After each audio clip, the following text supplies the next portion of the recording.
Good morning. अगर मेरा आवाज आपको क्लियर सुनाई दे रहा है तो please type yes.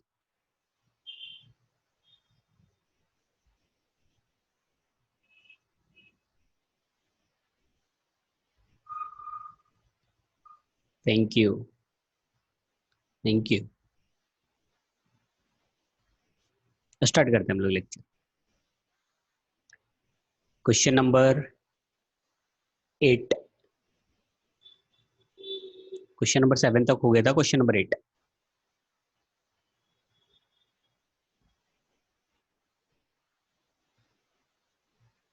In a Ohm's experiment, the value of unknown resistance were found to be 6.12, 6.09, 6.22, 6.15. Calculate absolute error, relative error, percentage error, ये सब कैलकुलेट करना है। तो वैल्यू यहाँ पे दिया है A1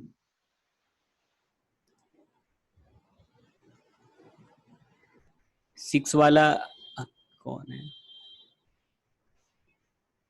समिता। वो उस पे वर्नियर कैलिपर है बेटा, उसको ये पूरा क्वेश्चन करने के बाद वर्नियर कैलिपर पढ़ाऊंगा, फिर आप उस क्वेश्चन को करना। पहले इसको सॉल्व कर लेते हैं। A1 is 6.12 ohm, A2 6.09 ohm, A3 6.22 ohm, A4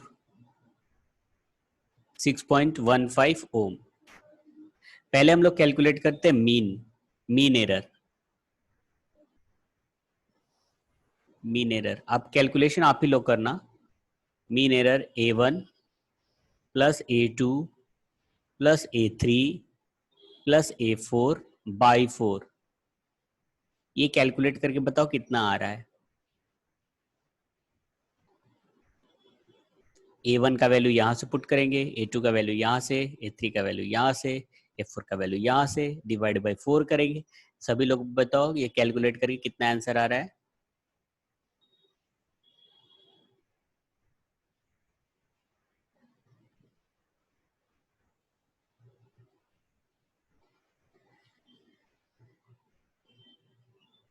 fast सभी बताएंगे सभी।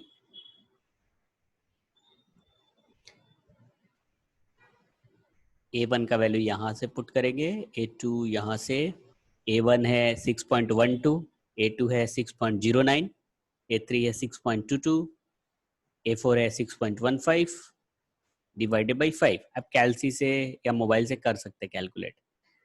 प्रणव बोल रहा है 6.145 है।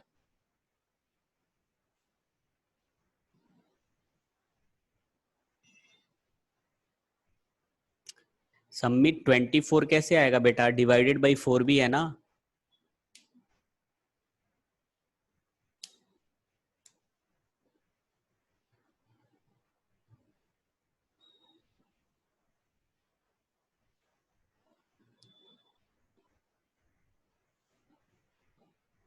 जेबा का 6.145।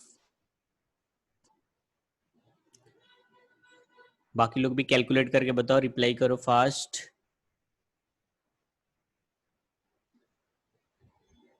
कार्तिका 6.145, वेद का 6.145, अभिषेक 6.14। और कौन रह गए उनका नाम ले लेता हूं मैं।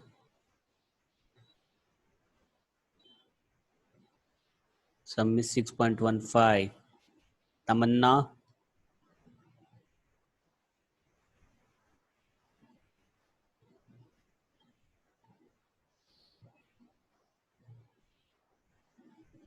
दिया है आपका। कर लेंगे बेटा, लास्ट में करेंगे। वैसे भी वेद पूछ रहा है कि sir do we have to consider significant figure. आप ऐसे भी कर सकते कि यहीं पे आप सिग्निफिकेंट फिगर कंसीडर कर लो, या फिर आप बाद में कंसीडर करो। ठीक है, दोनों कर सकते हो आप, लास्ट में करो या अभी भी करो। तो चलो अभी करके मैं दिखा देता हूँ।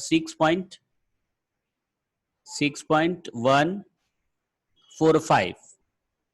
अब सिग्निफिकेंट वाले में देखो, यहाँ पे डेसिमल कितना था, 2 है ना, सब में decimal.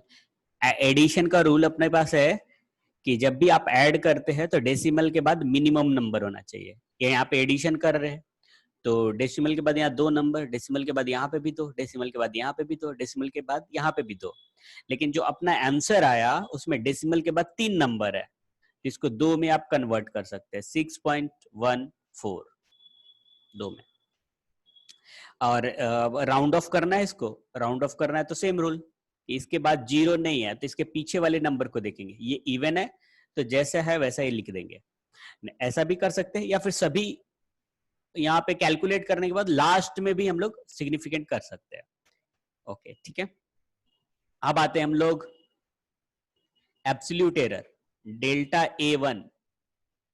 Delta A1 is A mean minus A1 mod. Delta A2 A mean minus A2। Delta A3 A mean minus A3। Delta A4 A mean minus A4। ये सब कैलकुलेट करेंगे। A मीन का वैल्यू 6.14 और यहाँ पे A1 है, A2, A3, A4। फिर ये करने के बाद फिर आप ये कैलकुलेट करोगे, delta A mean, absolute mean, इसको बोलते हैं एब्सोल्यूट मीन एरर। तो ये हो जाएगा आपका delta A1 plus delta A2 सभी प्लस में, delta A3, delta A4 divided by 4, सभी को प्लस में रखेंगे, पॉजिटिव रखेंगे बेटा। डेल्टा A1 भी पॉजिटिव, इसीलिए मॉड लिखा है। मॉड का मतलब होता है कि अगर माइनस भी है तो उसको प्लस कर देना है, तो ये यहाँ पे प्लस, पॉजिटिव पॉजिटिव पॉजिटिव सब लिखेंगे। उसके बाद 4, ये वैल्यू बताओ कितना आ रहा है, एब्सोल्यूट मीन एरर, ये वैल्यू बताना मुझे, एब्सोल्यूट मीन एरर। ये भी कैलकुलेट करना, delta A1, delta A2, delta A3, delta A4, फिर सबका मीन।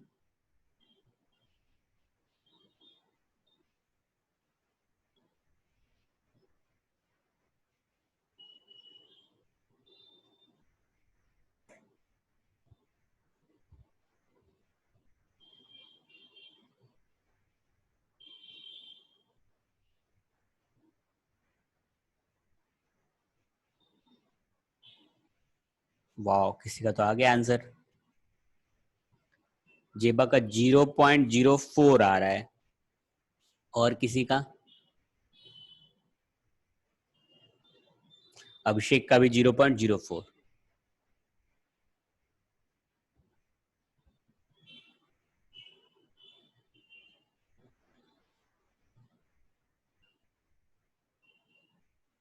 रिप्लाई तो सभी करेंगे, जितना आंसर आ रहा है सभी रिप्लाई करेंगे। रिप्लाई से ही मुझे पता चलता है कि आप लेक्चर देख रहे हो कि नहीं देख रहे हो। प्रणव का 0.04, कीर्तन 0.04,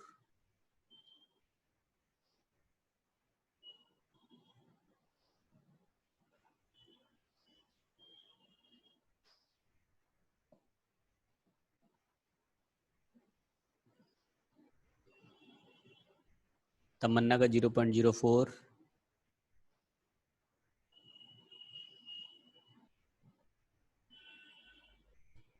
इसका आंसर आएगा 0.04। ये पहला आंसर आ गया अपना, फर्स्ट आ गया। ठीक है, तो फर्स्ट आ गया ये आंसर 0.04। अब चाहिए relative error. Relative error, relative error is delta A mean, जो यहां पे कैलकुलेट किया है, डिवाइडेड बाय ए मीन, जो यहां पे कैलकुलेट किया है। तो इसको बता दो कितना आ रहा है, 0.04 बाय 6.14।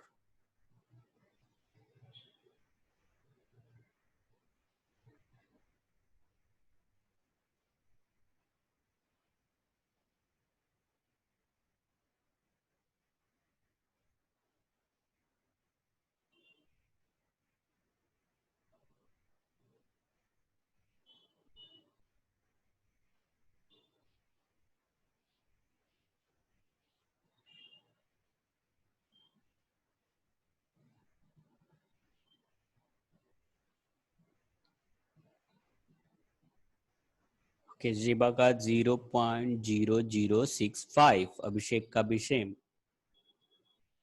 प्रणव का 0.0065, कीर्तन भी 0.0065। ओके ठीक है, मीन्स इसका आंसर आया 0.0065। ये हो गया relative error. Then percentage error,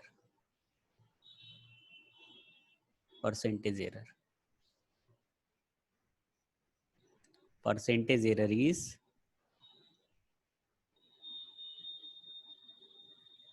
relative error into 100। तो रिलेटिव एरर आया है 0.0065 इंटू 100, ये आ जाएगा आपका 0.65। सारे जगह यूनिट लिखना ना, ये ओम, ओम आएगा यहाँ पे ओम, इतना परसेंट ओम का एरर आएगा।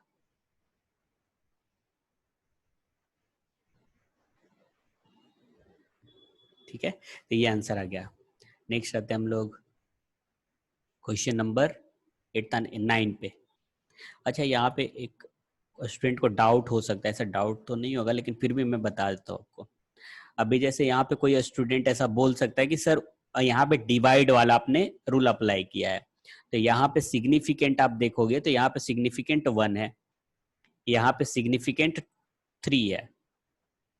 तो आपने बोला था कि डिवाइड करने के बाद मिनिमम सिग्निफिकेंट लिखना चाहिए, तो आपने तो 0.0065 यहाँ पे तो आंसर 2 सिग्निफिकेंट है, करेक्ट। ऐसा स्टूडेंट कोई क्वेश्चन पूछ सकता है कि सर आपने डिवाइड एंड मल्टीप्लाई का रूल बताया है कि डिवाइड एंड मल्टीप्लाई में मिनिमम सिग्निफिकेंट लिखते हैं, जबकि यहाँ वाले में 1 सिग्निफिकेंट है और यहाँ वाले में, इस वाले में 3 सिग्निफिकेंट है, जबकि आंसर जो आया वो 2 सिग्निफिकेंट में आया।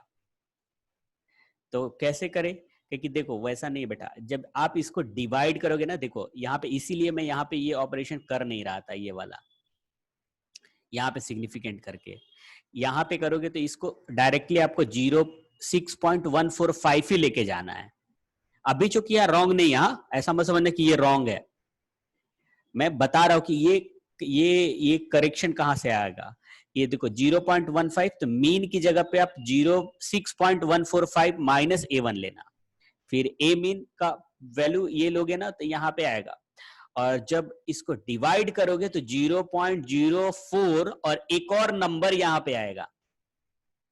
अभी यहाँ पे राउंड ऑफ करने के बाद यहाँ वाला नंबर ये आया नहीं, लेकिन अगर राउंड ऑफ नहीं करोगे तो यहाँ पे एक और नंबर आएगा और ये 2 सिग्निफिकेंट का बनेगा।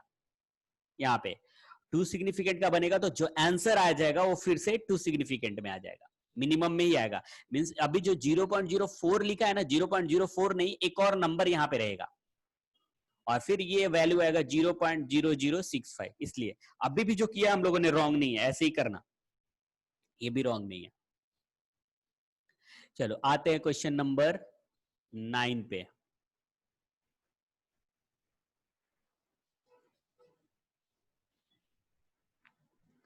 Question number 9, an object is falling freely under the gravitational force, its velocity after traveling a distance h is v. If v is depend upon gravitational acceleration and the distance,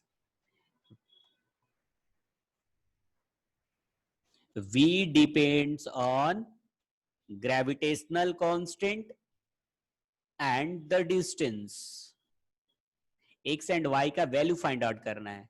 तो हम लोग left का dimension and right का dimension equal करते हैं। Left का dimension m0 L1 t-1 is equal to gravity is L t-2 raised to x, height is L raised to y, m0 L1 t-1, यहाँ पे L का power x और यहाँ पे भी l का पावर है y, तो x प्लस वाई, t का पावर -2x, यहाँ पे l का पावर x प्लस वाई, यहाँ पे l का पावर 1, यहाँ पे t का पावर -2x, यहाँ पे t का पावर -1, तो -2x is equal to -1, minus minus get cancel, 2x is equal to 1, x is equal to 1 by 2.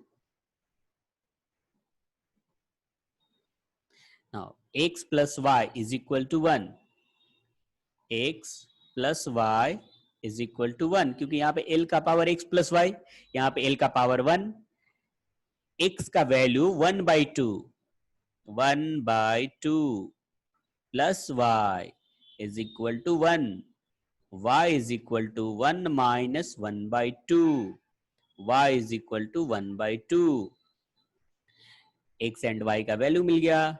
अब v is directly proportional to g raised to 1 by 2, h raised to 1 by 2, तो v is directly proportional to root gh, और v is equal to k root gh.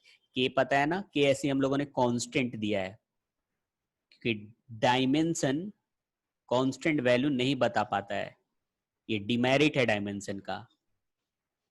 Okay, Kartik बोल रहा है फिर से एक बार समझाने के लिए. ठीक है, देखो बेटा एक बार समझाते हैं. पहले यहाँ पे क्वेश्चन बोल रहा है कि velocity depends upon the gravitational acceleration and the distance.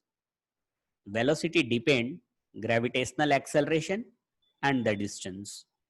तो v is directly proportional to g raised to x into h raised to y.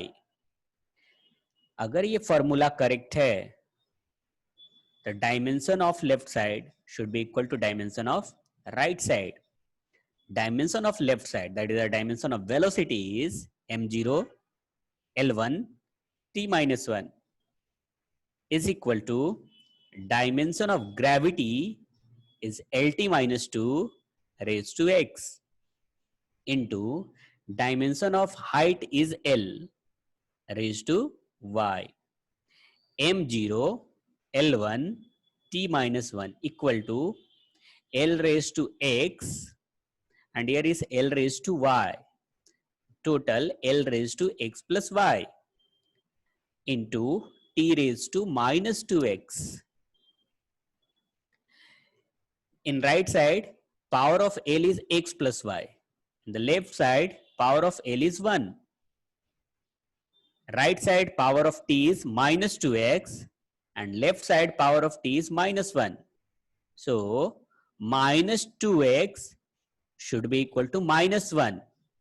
So, minus 2x should be equal to minus 1. And x plus y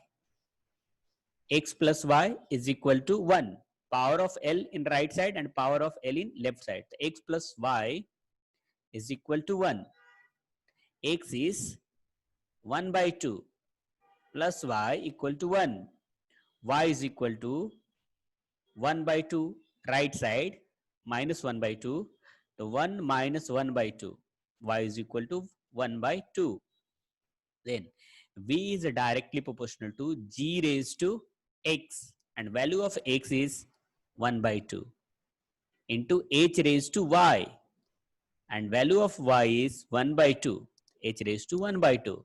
v is directly proportional to root, power of 1 by 2 can be written as root, the root g and h. v is equal to k root gh. k तो खुद से constant दिया है, ऐसे है. अब आते हैं क्वेश्चन नंबर 10. 10 किया है हम लोगों ने, फिर से करते हैं हम लोग सॉल्व. इस टाइप का क्वेश्चन किया है लेकिन फिर भी सॉल्व करते. चलो question number 10. v is equal to 80 plus b by t plus c plus v naught. ये है होमोजिनिटी रूल। होमोजिनिटी रूल बोलता है कि C is equal to A plus B कोई इक्वेशन दिया हुआ है तो डायमेंशन ऑफ C, तमन्ना देखना आप लेट से ज्वाइन के दे, C should be equal to dimension of A should be equal to dimension of B. Dimension of C equal to dimension of A is equal to dimension of B. ये homogeneity rule है, ऐसा बोलता है। यहां पे भी अगर ये फॉर्मूला दिया है तो dimension of V should be equal to dimension of AT should be dimension of B by T plus C should be equal to dimension of V not, ऐसा होना ही चाहिए अगर ये करेक्ट फॉर्मूला लिखा हुआ है तो डायमेंशन ऑफ V, अब सबका हम लोग को डायमेंशन चाहिए, A B एंड C का कैलकुलेट करना है डायमेंशन, A का B का C का एंड V नोट का। ठीक है, तो V नोट का dimension of V note should be equal to dimension of V and V है वेलोसिटी, वेलोसिटी का डायमेंशन होता है LT माइनस 1। तो ये फर्स्ट वाला आ गया, V नोट का डायमेंशन आ गया। अब A का डायमेंशन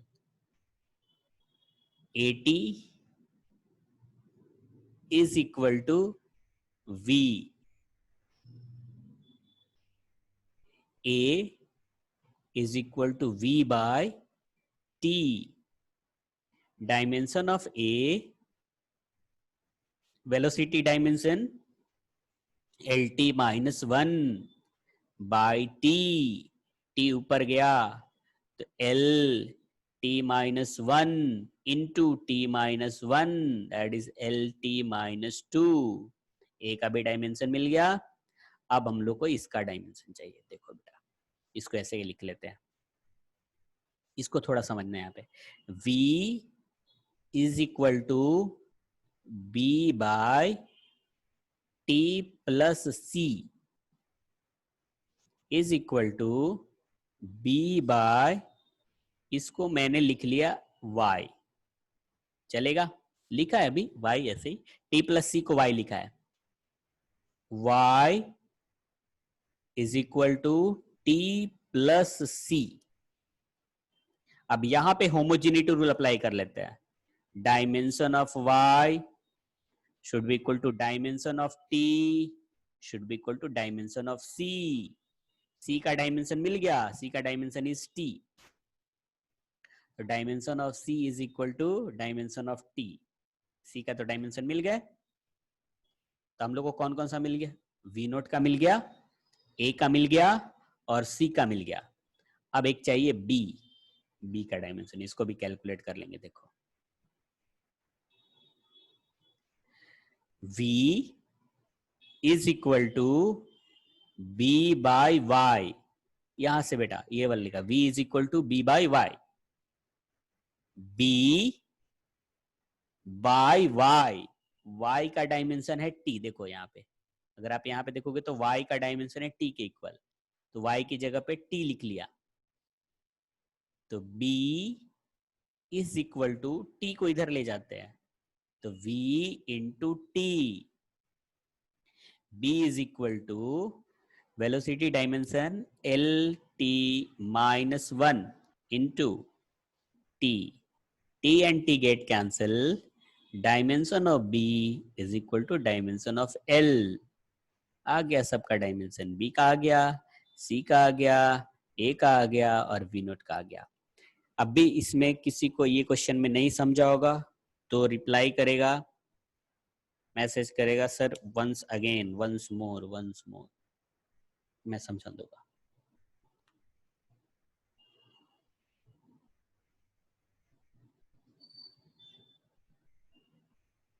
ओके, नेक्स्ट आते हैं हम लोग फिर तब क्वेश्चन नंबर 11 पे। ओके, आई थिंक ये समझ में आ गया फिर क्वेश्चन। अच्छा,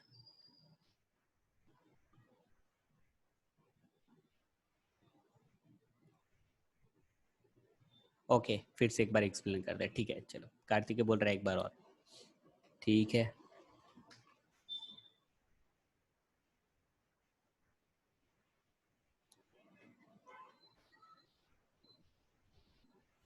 चलो बेटा स्टार्टिंग से फिर से एक बार समझा देता हूँ मैं।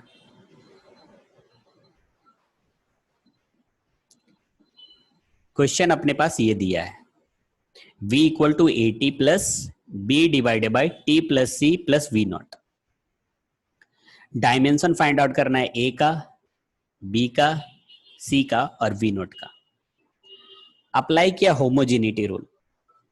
Homogeneity, dimension of A should be equal to dimension of AT should be equal to dimension of B by T plus C is equal to dimension of V naught. तो V naught is equal to V,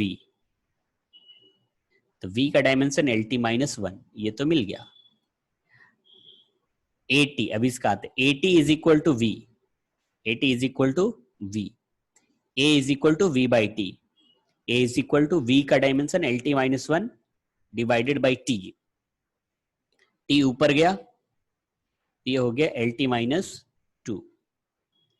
अब आते हैं इसमें V का dimension इसके equal, V is equal to B divided by T plus C is equal to B, इसको consider कर लिया y, अभी लिखा है y, t प्लस सी को y लिखा, तो y is equal to T plus C, तो dimension of y should be is equal to dimension of t should be equal to dimension of c, तो c का dimension मिल गया, c का dimension same as t, तो dimension of c is equal to t। अब आते हैं हम लोग, देखो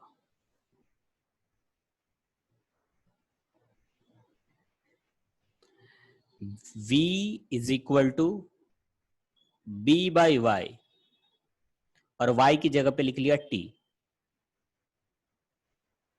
b is equal to t को इधर ले गए तो v इंटू टी हो गया, तो b is equal to v into T, b is equal to v is L T minus 1 into T, t and t get cancel, तो v का डायमेंशन हो गया l, ये b का डायमेंशन मिल गया।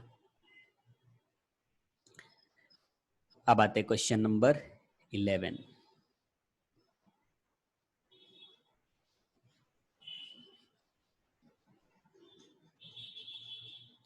The length and breadth and thickness of a rectangular sheet of the metal are 4.234, 1.005 and 2.01 centimeter respectively.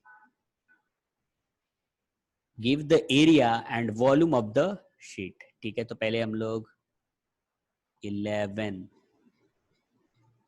Length दिया है 4.234, ब्रेड्थ दिया है 1.005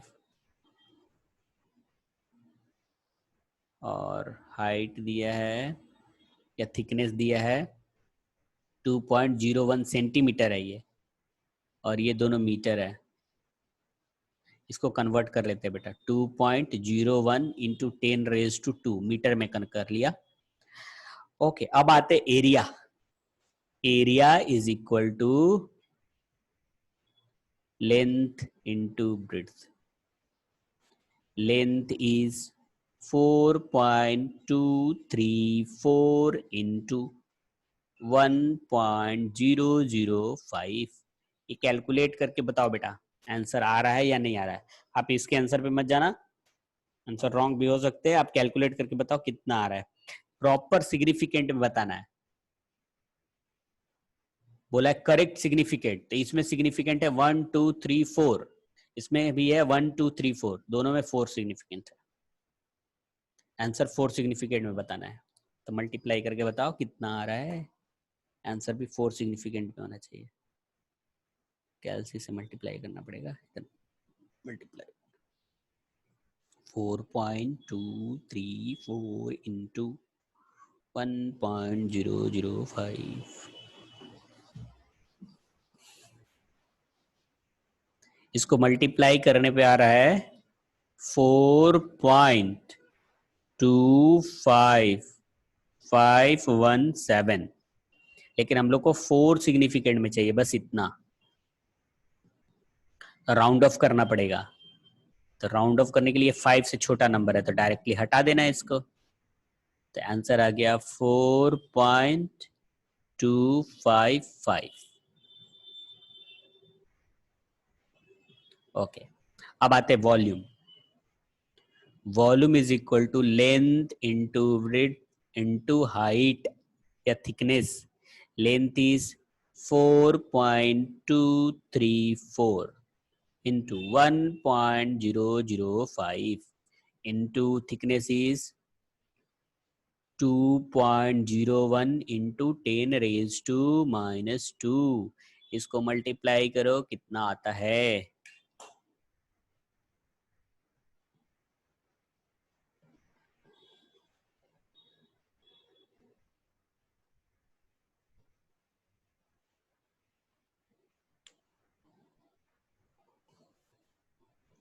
ये कुछ आ रहा है बेटा, 8.5528 ऐसा कुछ आ रहा है। अब देख के मुझे बताना आप लोग को कितना आ रहा है। 17 into 10 raised to minus 2। फिर से एक बार मैं मल्टीप्लाई कर लेता हूँ।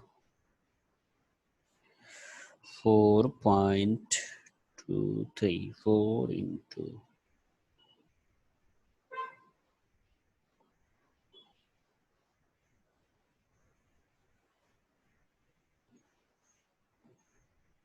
आई थिंक ये आ रहा है। चलो आंसर बताओ बेटा।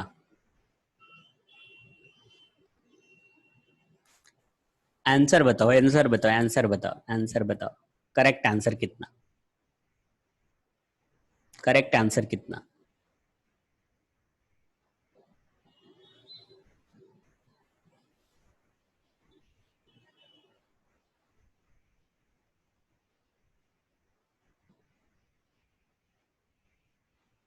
करेक्ट आंसर बताओ। करेक्ट सिग्निफिकेंट में बताना है आंसर। चलो ये तो आ गया अपना, या तो मैं लिख दिया। अब इसको चाहिए आंसर। करेक्ट सिग्निफिकेंट में आंसर चाहिए। पहले तो मैंने रूल बताया आपको, मल्टीप्लाई एंड डिवाइड में मिनिमम सिग्निफिकेंट लेते हैं। समित तो आंसर देख के बोल रहे नो। 5 6 कैसे आएगा बेटा? 6 कैसे आएगा? 8.56 कैसे आएगा? आंसर देख के आप मत बोलो। आप जो मैंने आपको बताया, जो आपको पढ़ाया, फिर वो उससे आप राउंड ऑफ करो ना।